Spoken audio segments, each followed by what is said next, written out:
عزیزم شما روبرو هم قشنگی. مارال بفرما. اصلا شما بزرگ همه مایی. اسم میکنم ممکنه پای قشنگی داشته باشی. خیلی. داری؟ خیلی؟ پس کو؟ ببینم پاتالانتی. سلام بچه ها، من مبینم به توینم خوش اومدی. امروز اومدم با یه ضبط و یه برنامه خیلی جدید و پرحاشیه. دن روز، بدن روز، چیه روز؟ آقا این برنامه اومده که حاشیه بسازد. به نظرم باید اسمشو میذاشتن حاشیه روز، چون با 6-7 قسمت نهایت نمیدونی چه کرد. امروز میخوایم بریم یه ذرهشو ببینیم چه جوریه. با انرژی بزن بریم.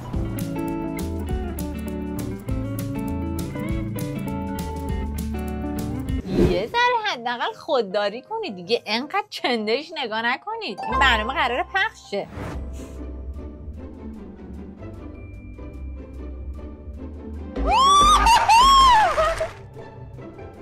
خیلی دوست داشتم. حس میکنم اونجا زیادی گرمه اما نمیتونم ثابت کنم. یه بچرخ برامون. الان یه دونه میکشم. اومدین یه برنامه ساختین و به ادعای خودتون اولین باریه که این برنامه ساخته میشه و اصلا واو، یه کولر اونجا میذاشتین اینا مردن از گرما. تهیه کننده چقدر خسیسه. من از دوحه اومده بودم اینجا به خاطر اینکه خواهرم گربه‌شو از دست داده بود.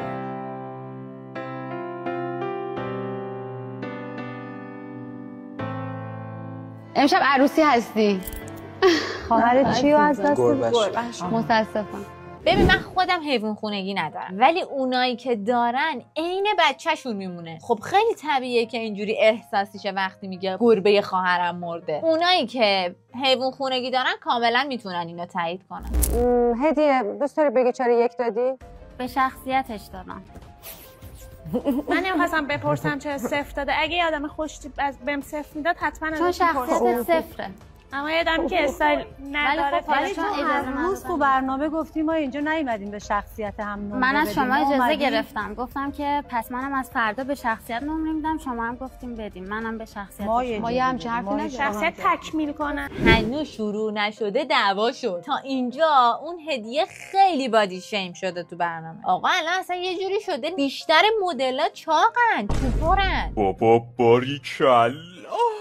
چون قراره واسه مردم عادی لباس بدوزن. مگه همه باید باربی باشن؟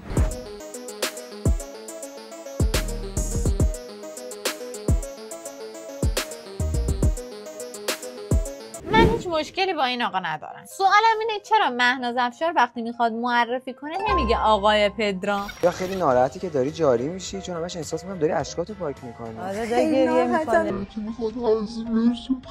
نه تو رو خدا اونجوری گریه نکن چون ماماش گریه میکنه. بابا اگه قرار بعدش خنده. چرا مارال گریه میکنه؟ طبیعیه مارال جان، برای همه ما هم. مارال واقعا شما فقط اینه که خیلی زودتر من با خیلی اینجا بحث هم شد ولی اصلا دوست ندارم بهش نمیدونم که قرار حذف بشه ولی من خیلی ناراحتم اصلا نمیتونم امروز خوشحال باشم. میدونم هممون طبیعیه. ببخشید من واقعا خیلی ناراحتم از اینکه یک دونم پیشمون میریم. حالا شا خودت رفتی. اصلا بهتره من برم. خیلی حالم بد. اینو بذاریم دلداری بذار اصلا شا خودت رفتی. آخه قشنگ پیچیت فرسته اینا رو بسته‌بندی کرد. نمیدونم چرا فکر میکنم ایشون کلاس‌های بازیگریشو کنار آقای گلزار گذرونده. مارال بدنسازه. به نظرتون ممکنه در کنار بدنسازیش یه ذره هم تزریق کرده باشه؟ چون یه ذره اسمم صداییناش عوض شده.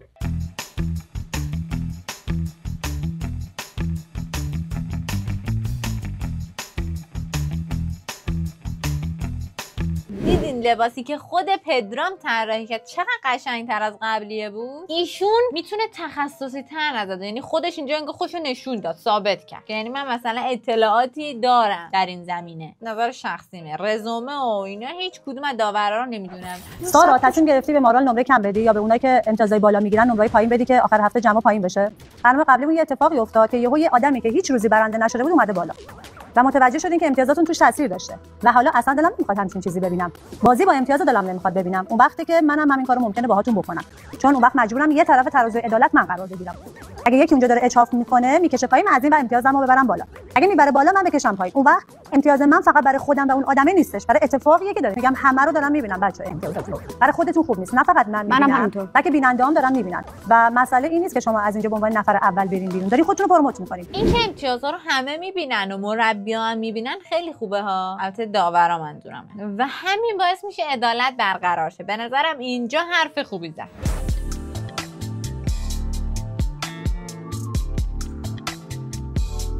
شیرین مقدم با این استایل به بقیه نظر میده. شاید این استایل خیلی خفن باشه، از نظر ما مسخره است، فکر نکن، ولی کاملا سلیقه‌ایه. من خودم اینو نمیپوشم. آراد اکسسوار روی سر تو اصلا دوست ندارم. میشه در دامن تو بدی بالا ببینم؟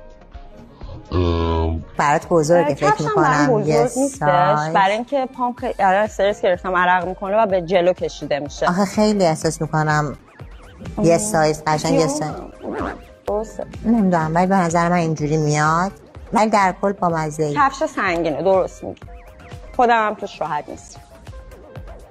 این اول برنامه است و من خودم هنوز همه تیپ‌ها رو ندیدم. به نظر شما تا اینجا کدومشون بهتر بوده؟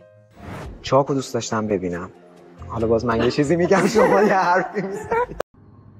نه شوخی میکنه، آخرش میخواد بگی شوخیه. نه کلا به مارال میرسی چه دوست داری ببینی؟ آخه مارال از قابلیتاش درست استفاده نمیکنه، اسم میکنه واقعیتش. یعنی مثلا من چاکو برای تو خیلی ترجیح میدادم چون فرم دامن فوق العاده است. قیچی که نمیبردین؟ من اون سری گذاشتم تو جیبم. قیچی ببینه در میاد.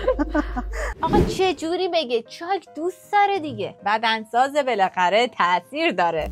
لباس زیر نشون دادن اصلا زننده ترین چیز ممکنه.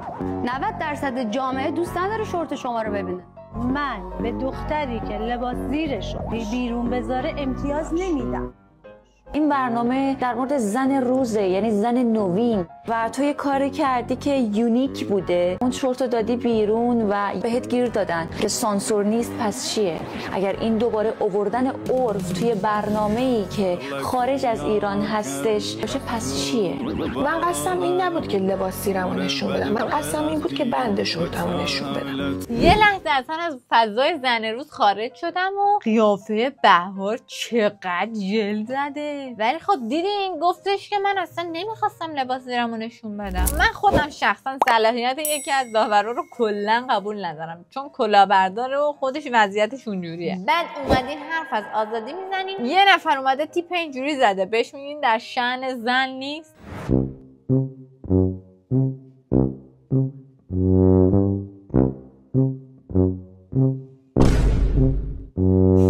مگه الان کسی هست ندونه مارال کیه؟ البته قاطی نشه، ما 2 تا مارال داشتیم. یه مارال داشتیم که تو دبی تبلیغ میکرد، همیشه تبلیغ هم جواب، اینو نیست، قاطی نشه. میگم نظر راجع به پیرن جدیدم چیه؟ به نظرم این چاک لازم داره.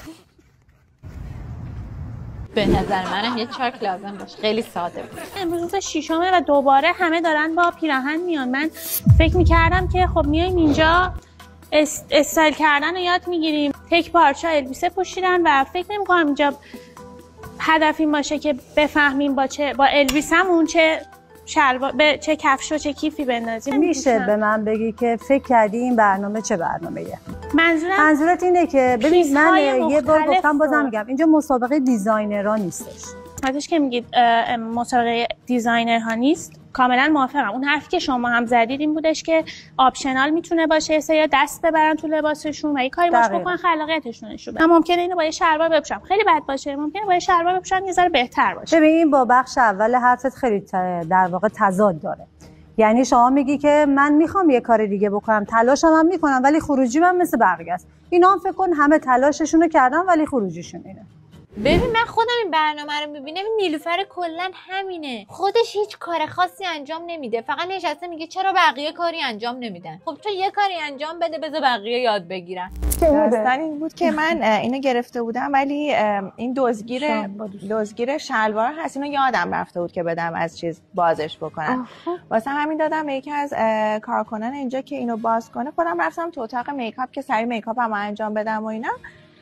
تو این فاصله مثل این که اون دوستی که بهشون داده بودم که این کار رو انجام بدن روی صندلی گذاشته بود و اینا. بعد که من برگشتم پایین ازشون بگیرم گفت اینجا گذاشت. پشمای مهناز افشارم ریخته اون گوش. چی کار داری میکنی؟ ولی نبودش دیگه. کلی همه جا رو گشتیم، از همه پرسیدیم که این شلوار کجاست، هیچکی نمیدونست و اینا.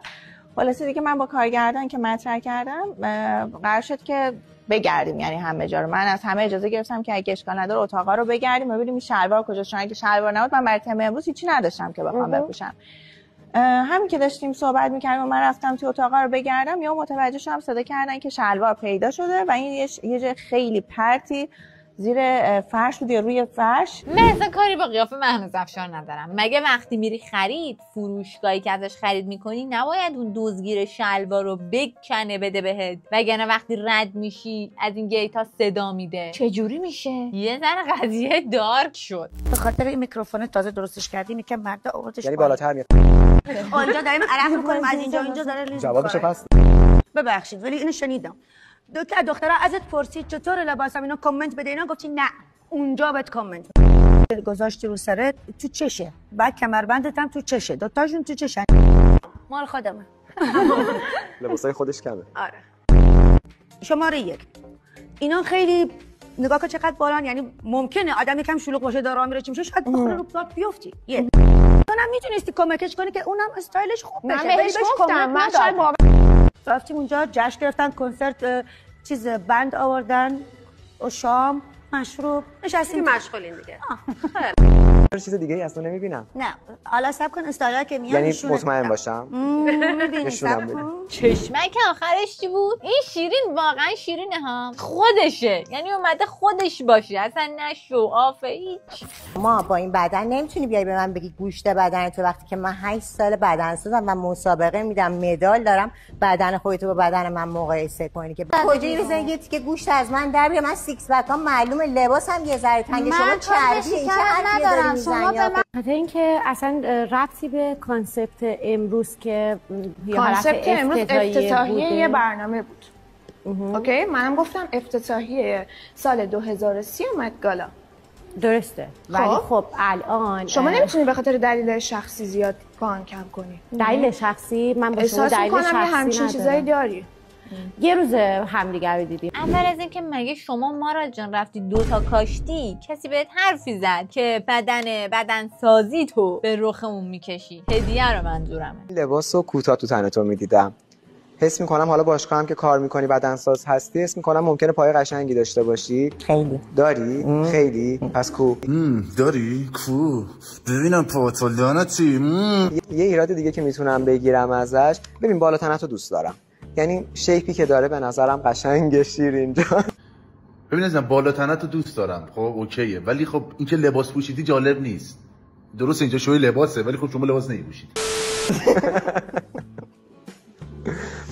ای کاش که میتونم یه چیزی رو امتحان کنم، یعنی خودت انجام بدی. امکان داره یه دونه شاید حداقل بیاد پایین‌تر، یعنی یه ذره حالت پدرام میخوای حرف بزنم. ببین الان قشنگتر نشد؟ چقدر بهتر شد. حالا از پایین دامن رو بگی کامل بده بالا، بکش تا بالا، درش بیرون. اون یه در رو ببینم چه جوری. فکر کنم اون داداش چیکار داری میکنی؟ لخ کردی مردمو. و همون قد دامنت. من الان فهمیدم ایشون آقا پدرامه. خیلی دوست داشتم الان که این استایلو دیدم، چون لباست واقعا قشنگه.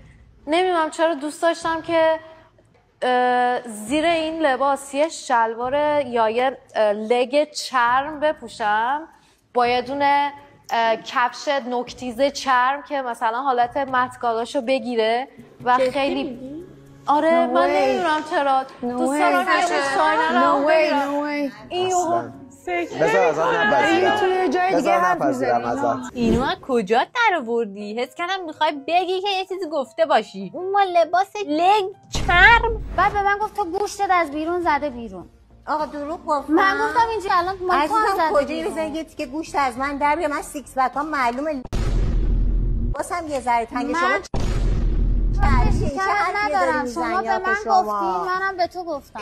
شاید سیکس پکات معلوم باشه، اونم فقط به خاطر اینکه همه رو ساکشن کردی کشیدی. به خاطر اینکه ویتامین بدنم کامل تموم شده. خواستم یه ذره سرم بزنم که حالم خوب شه، انرژی بگیرم، ولی خب نزدم. و اون کی بود؟ دنبال چی بود؟ از پشت ستون.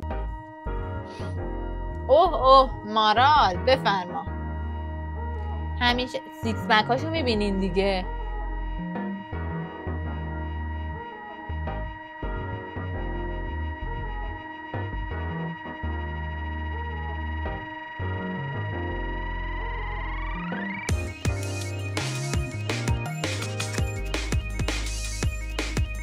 من کاری ندارم این حرکت آخر چی بود پشت تو کردی به ما. عزیزم شما روبرو هم قشنگی، میشه گفت قشنگتری، بزرگتری. شما بزرگ همه مایی. بچه‌ها ویدیوی زن روزمونم تموم شده، به پایان رسید. خیلی دوست دارم نظرتون رو راجع به این برنامه و ریاکت ما بهش بدونم. حتما برام تو کامنت ها بنویسید. تا برنامه بعدی